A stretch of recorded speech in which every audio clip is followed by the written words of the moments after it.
Well, good evening. How are you all doing?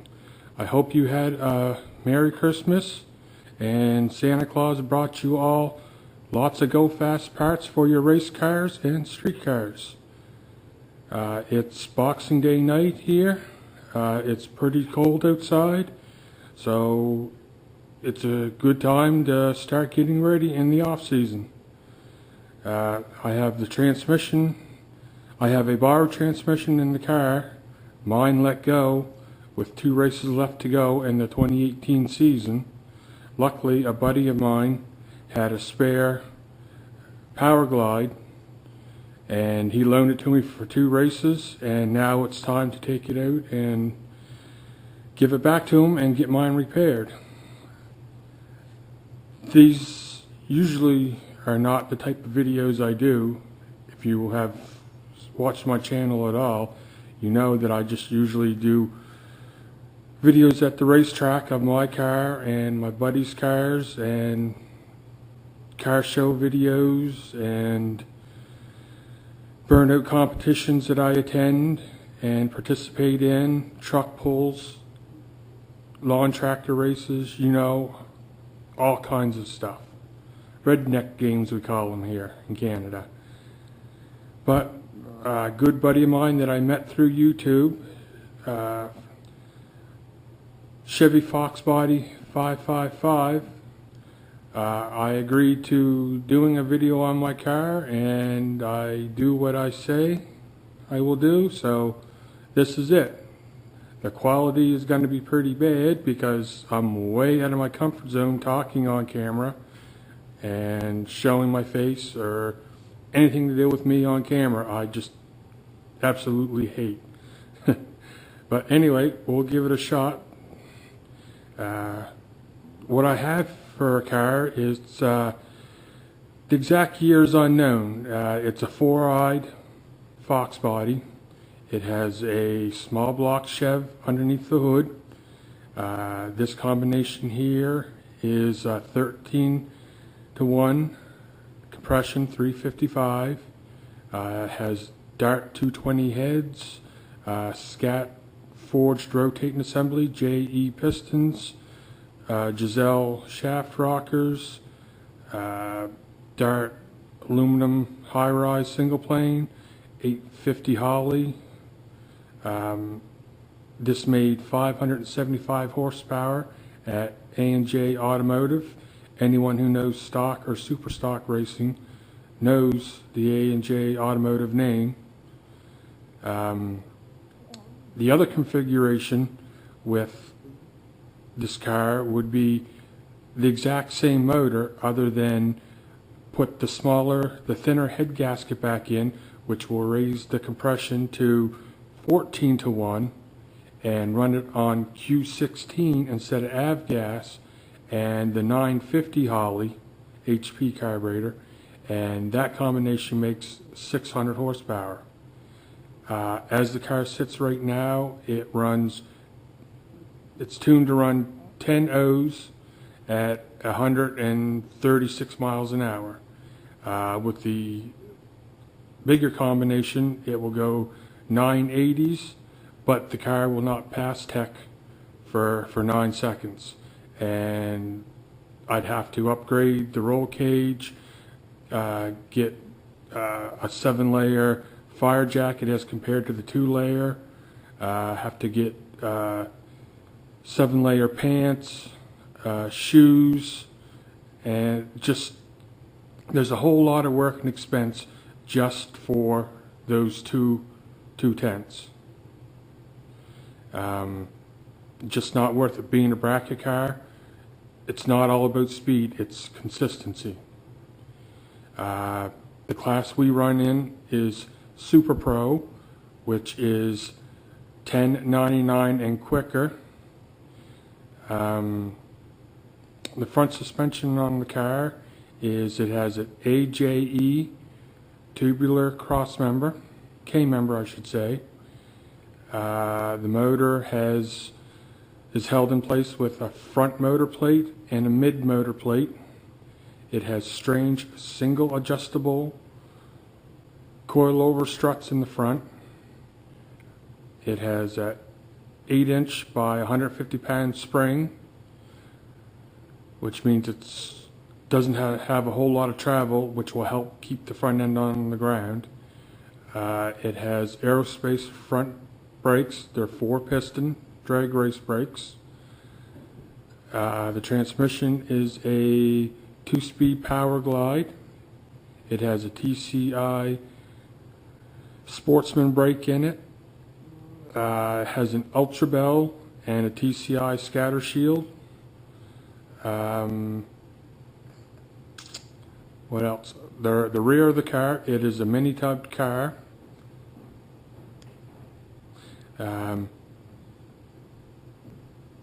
The rear end is a stock 8.8.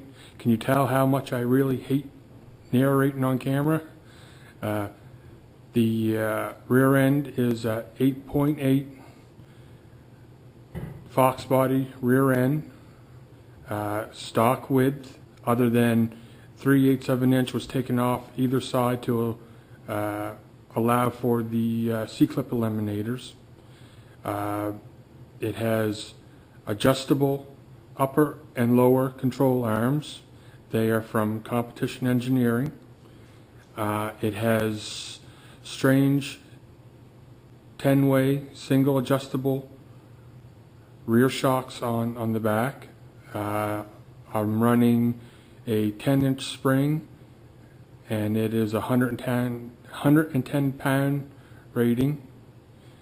The rear cover is a aftermarket reinforced cover with a girdle in it, which just means there are 2 bolts in the cover that will go in and butt up against the main caps. This just prevents the caps from locking and just makes everything a lot more secure. The axles are, I honestly can't remember if they are Moser or Strange, but they are aftermarket 31 spline axles.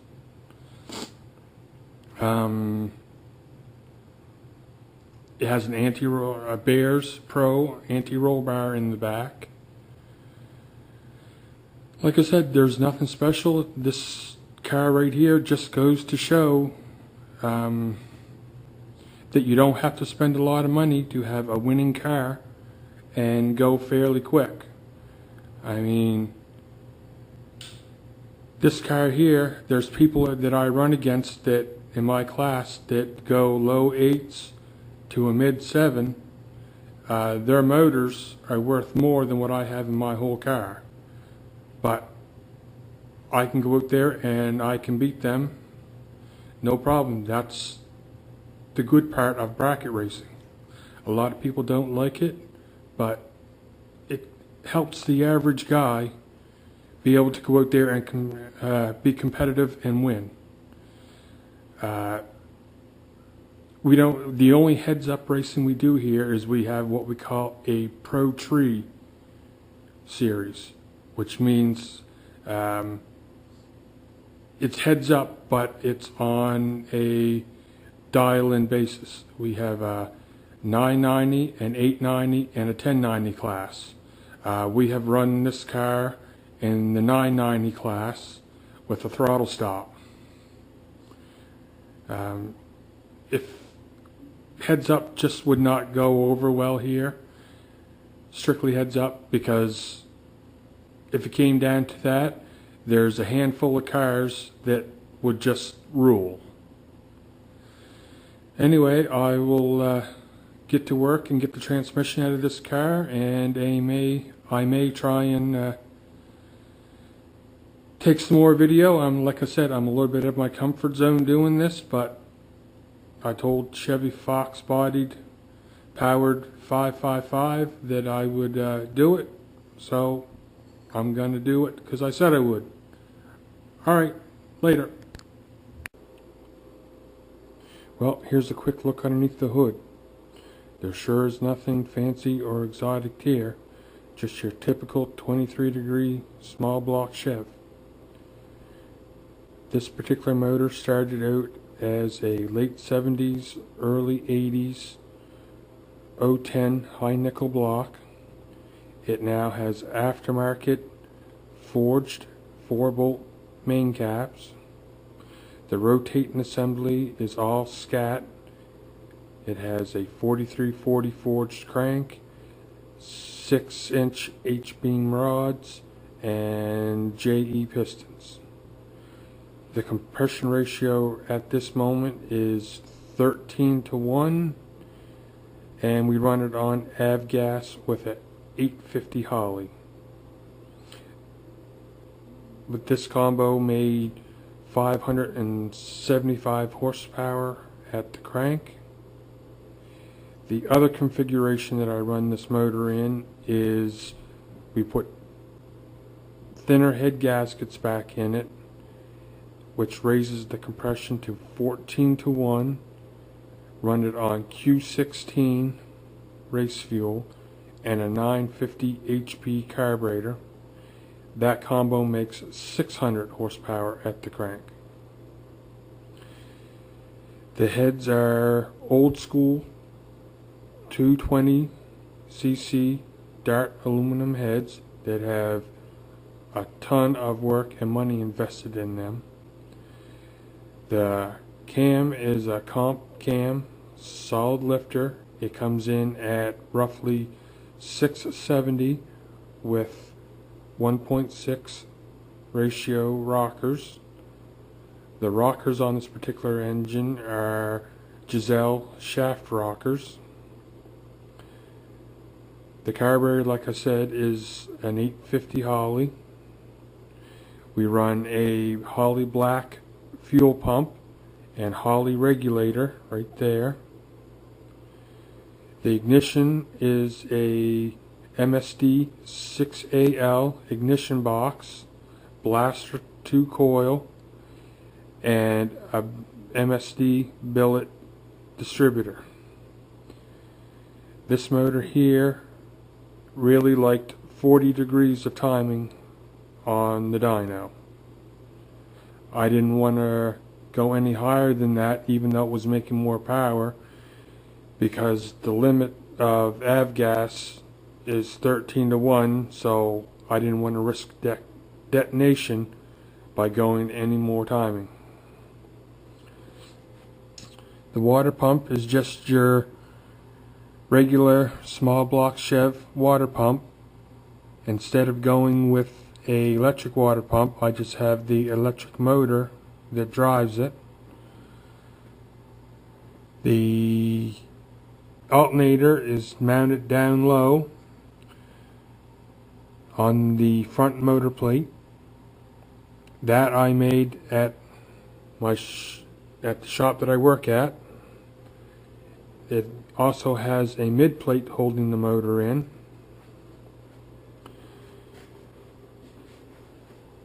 The headers are a set of Dynatech swap headers to put a small block Chev in a Fox body.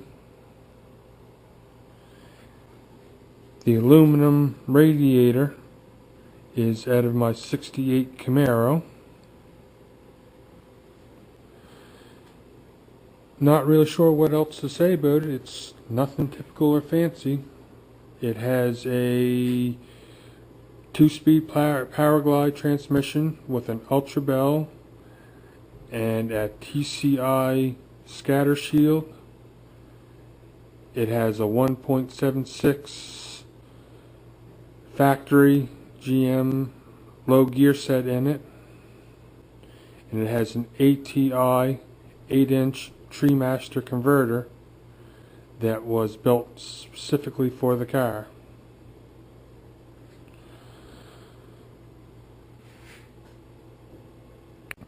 Well, 3 hours later, and the borrowed power glide is taken out of the Mustang.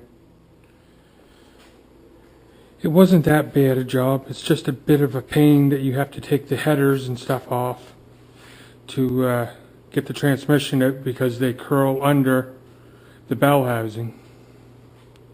But as you can see, a small block Chev fits in there pretty well, almost like it was meant to be. It works pretty good when you use the proper kit.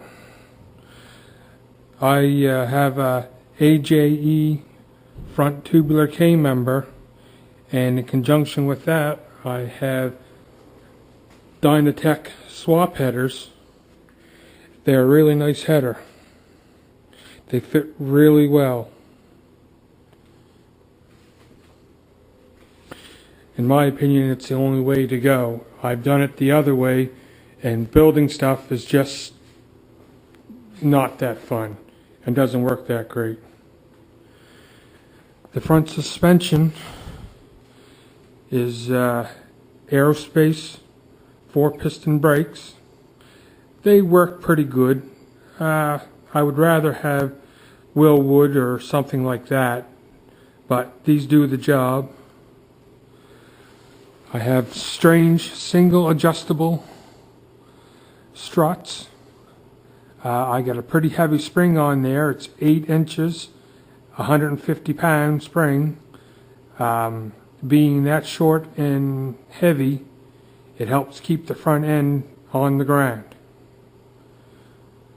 The AJE front tubular K-member, it lowers the stock rack 3/4 of an inch, which means I had to add in the competition engineering bump steer kit.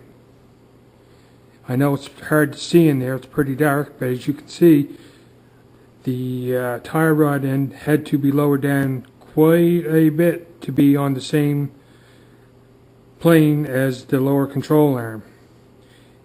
If your tire rod end and your control arm are at different angles, you're going to have a lot of bump steer as your suspension goes up and down, and it just is not fun to try and drive out of a big wheelie when doing that. But all in all, it's a budget built car, but it works very well for what it is. Run a 10.5-inch slick in the back. Once I get things cleaned up, I may show you a little bit inside. Well, I showed you a little bit of the front suspension, so I figured I'd show you a little bit of the rear suspension. It's nothing special. It's your ordinary 8.8 for a Fox body. It has aftermarket strange axles that have C-clip eliminators on them. It has strange 10-way adjustable. They're single adjustable coil-over shocks.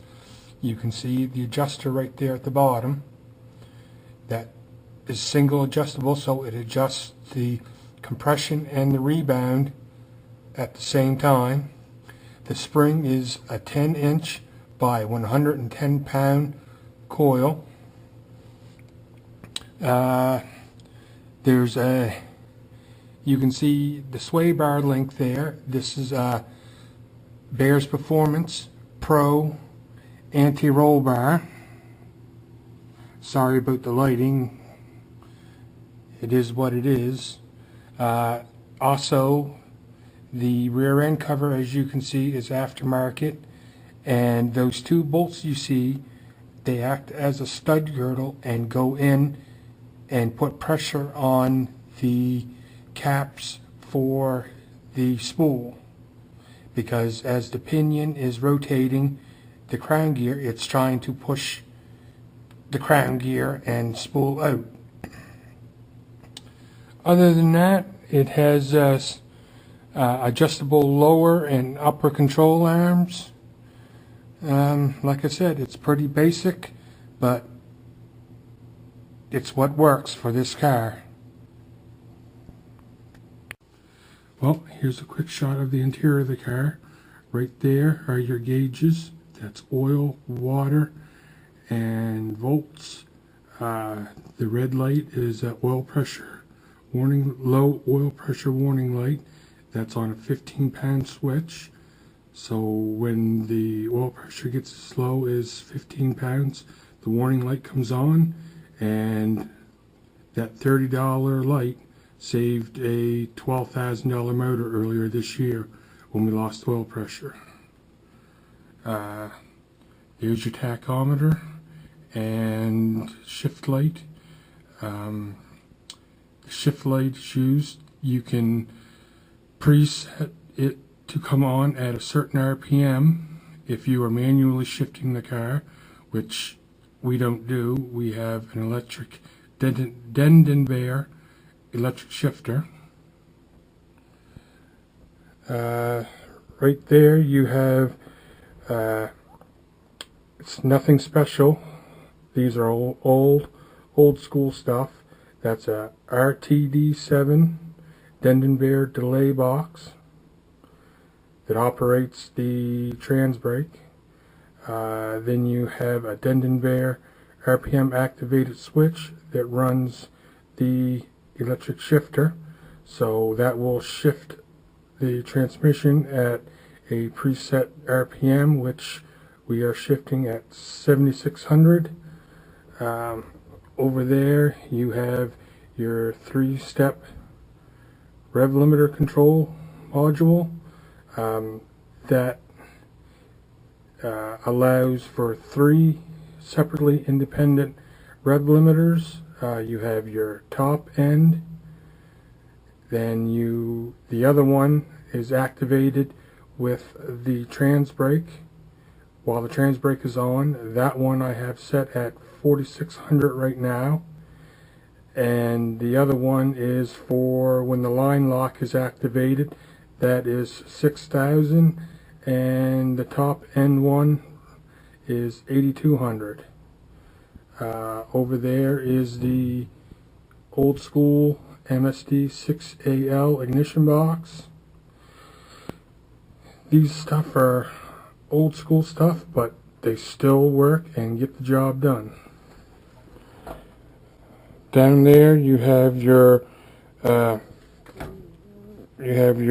big red button is for your trans brake, and that is a Hurst quarter stick shifter, and that's your electric shifter right there.